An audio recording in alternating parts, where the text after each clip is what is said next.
On est le 4 juillet, il est 10h57 et normalement bébé arrive après avoir fissuré et dégouliné comme vache qui pisse. Du coup on est sur la route, là ouais. Ça va faire 2 heures que j'ai fissuré et que j'ai coulé pour la première fois. C'était le temps que je rentre du boulot et tout. Voilà, donc là on est sur la route pour la Mater. Je sais pas quand est-ce qu'il va arriver mais bon normalement c'est dans les 48 heures. Voilà, dernière fois qu'il est là, dedans, voilà. Ça y est, il est un peu plus de midi je crois. Je suis ouverte à 3. J'ai un monito pendant 30 minutes et après je vais aller en chambre de travail et puis du coup c'est pour aujourd'hui. Je reprends après une demi-heure de vidéo et qu'elle s'est coupée et qu'elle s'est pas enregistrée. Du coup, me voilà après une semaine et un jour après mon accouchement. Je viens vous raconter du coup mon accouchement. Donc là vous avez vu les premières vidéos qui ont été tournées le jour même. Et du coup, après ce fameux monito, me voilà envoyée en salle de pré-travail dans laquelle du coup tu commences à vraiment avoir ton col qui s'ouvre et du coup c'est là où on te propose le bain, le fameux bain, quand on te dit que ça te fait du bien. Moi personnellement ça m'a plus saoulée et plus étouffée qu'autre chose parce que entre l'odeur de l'huile essentielle qui est ultra forte et la chaleur, j'étais ultra étouffée. Je l'ai fait parce que mon chéri voulait que je le fasse puisqu'il m'avait dit que ça me ferait du bien et que lui me voir souffrir comme ça, c'était pas top. Alors du coup, il a essayé par tous les moyens de me donner des conseils. Sauf que franchement, dans le bain, j'y suis restée, je crois, 5 minutes. Après, j'en suis sortie. La preuve en est que quand je suis sortie de là et que mes contractions se sont intensifiées, j'ai vomi une fois. Alors je vomis jamais, mais là, c'était tellement intense que j'ai vomi. À la base, elle voulait pas me mettre la péri de suite parce que j'étais à 3, comme je le dis du coup dans la vidéo précédente. Sauf qu'en fait, je crois qu'elle est venue 1 heure après le commencement de mon pré-travail. Et au vu de ma tête et de mes douleurs, elle m'a dit genre on n'attend plus, on vous envoie en salle d'accouchement. Elle a même pas cherché à comprendre, elle a même pas fait le test du col ni quoi que ce soit. Donc je crois qu'on est resté peut-être 2 heures grand max dans la salle de pré-travail. Après pareil les heures c'est vraiment approximatif parce que je me souviens très vaguement. Je sais que je suis arrivée à 11h30 aux urgences et que bébé est sorti à 19h14. Et entre tout ça il s'est passé tout ce que je vais vous raconter.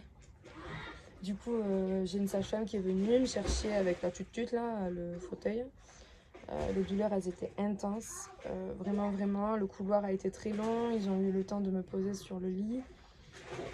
Je me rappelle de cette chambre mais c'était incroyable parce qu'en fait quand tu rentres dans cette chambre tu sais que c'est le moment et tu sais que c'est pour bientôt et que tu vas vivre des heures incroyables malgré la douleur qui est présente, mais ça a été juste ouf et puis tu commences à voir la femme qui vient te demander comment bébé va s'appeler tout ça, donc tu sais que ça va être incroyable et du coup il y a un anesthésiste qui est venu pour me faire ma péri.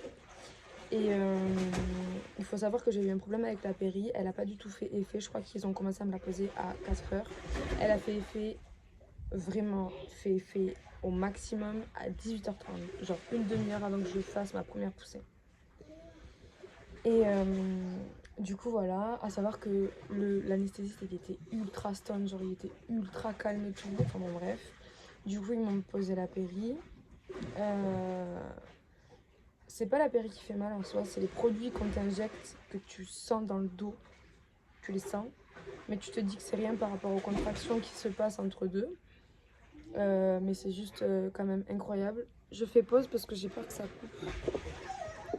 Du coup je disais ça reste quand même incroyable tout ce que tu vis et malgré le fait que t'es mal. En tout cas je sais que moi je l'ai ultra bien vécu. Donc en fait ce qui s'est passé c'est que le cathéter, au lieu de le mettre bien droit, il l'a mis légèrement sur la droite. Donc en fait, j'avais tout le côté droit paralysé, mais le côté gauche, je sentais encore tout. Du coup, pendant plusieurs heures, je sais pas, pendant 2 heures, je mens, pendant 2 heures, je crois. Ils ont essayé de me faire changer de position pour que le produit aille un peu plus à gauche, un peu plus à droite. Sauf qu'au bout d'un moment, ils voyaient que ça faisait toujours pas effet. Du coup, ils m'ont légèrement enlevé le cathéter pour légèrement me le remettre. Pareil, ils m'ont remis sur les positions et tout. jusqu'à enfin la péri fasse effet. Et là, c'est le bonheur. Il peut tout se passer, tout ira bien. Pardon. Et donc, du coup, ce qui s'est passé, c'est que, en fait, mon accouchement a commencé à 19h.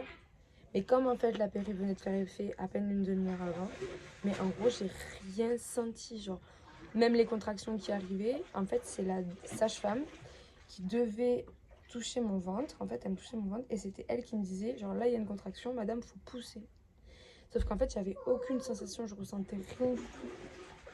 Je ressentais rien du tout, j'avais aucune douleur, aucune contraction, j'étais totalement paralysée. Donc en fait, je lui disais, parce que entre deux poussées, on parlait. Et je lui disais, mais en fait, j'ai l'impression de pas du tout pousser, puisqu'en gros, j'ai eu aucune sensation. C'est comme si toi, je te dis, vas-y, va aux toilettes, mais que tu forces, tu vois que ça tombe, mais que tu te dis, mais comment ça peut tomber, puisque je ressens rien. Bon, enfin, bref, voilà.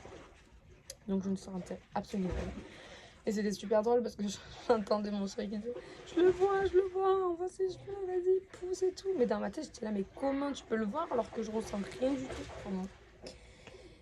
Au final, tout s'est très bien passé. J'ai commencé du coup mes premières poussées à 19h, il est sorti à 14h. Monsieur a eu un petit problème respiratoire, donc il était un truc respiratoire. Je l'ai plus ce mot, je sais plus. Mais un détresse respiratoire, voilà. Et voilà, comme si tu m'avais donné la réponse. Non mais je meurs. Bon, bref. Du coup, je l'ai eu 5 minutes sur moi. Elles me l'ont prise direct. Je n'ai absolument pas paniqué parce qu'elles ont été ultra rassurantes. Il faut savoir qu'il est né à 37 semaines plus 4 jours. Donc c'est comme s'il était presque prématuré. Donc elles m'ont ultra rassurée. Pareil, toujours dans la zénitude, moi. Je dis, vous inquiétez pas, vous gardez autant que vous devez le garder. Si c'est pour sa santé, si c'est pour lui, il n'y a pas de souci. Donc au début, ça a duré un quart d'heure. Après, ça a duré 1 heure. Papa a pu le voir, donc je pense que c'est ça qui m'a rassurée. Et moi, du coup, j'ai pu relâcher. Alors non, je n'ai pas pleuré pour la rencontre de mon fils. Je pense que j'avais tellement de trop plein de la journée et tout que genre j'étais juste soulagée qu'il soit là. Donc du coup, voilà. Et du coup, il est sorti à 19h14 et je crois qu'on est remonté en chambre. Il était 23h. Parce que le temps de le récupérer, le temps qu'il revienne, le temps qu'elle fasse tout leur manège là. Donc du coup, j'ai eu 0 point de suture. Mon ventre n'a pas pété, mes entrecuisses n'ont pas pété. Il faut savoir que le placenta, généralement, il sort pendant l'accouchement. Ben moi non. En fait, quand ton bébé sort, t'as 15 minutes pour que ton placenta sorte. Ça veut dire que genre moi j'avais jusqu'à 19h29 pour que mon placenta sorte. Il est sorti à 29, voilà. Bon, en tout cas, elle n'a pas eu besoin à aller le chercher elle. Voilà. L'effet de la péri, du coup, a duré assez longtemps au niveau de mes jambes. Donc ça me faisait un peu flipper. Parce que du coup, j'avais le côté droit totalement paralysé. Je pouvais plus bouger la jambe. C'était elle qui était obligée de me bouger les jambes et tout. Donc ça fait un peu peur parce que tu te dis, putain, mais je vais rester dans cet état-là pendant combien de temps? Et après, c'est le bonheur. On vient te chercher, on t'emmène en chambre et c'est parti pour les 4 jours, 5 jours du coup. Parce qu'on est resté un jour de plus. Donc oui, effectivement, notre famille, elle peut venir nous voir. On a fait venir comme mes parents, mais c'était autorisé en tout cas. Parce que je sais que par rapport au Covid, il y en a certaines qui n'ont pas pu. Mais nous, ça a été autorisé. Et voilà. En tout cas, ça a été un merveilleux souvenir. J'en garde que du bon souvenir. Et j'ai dit qu'à refaire, je le referai. Voilà.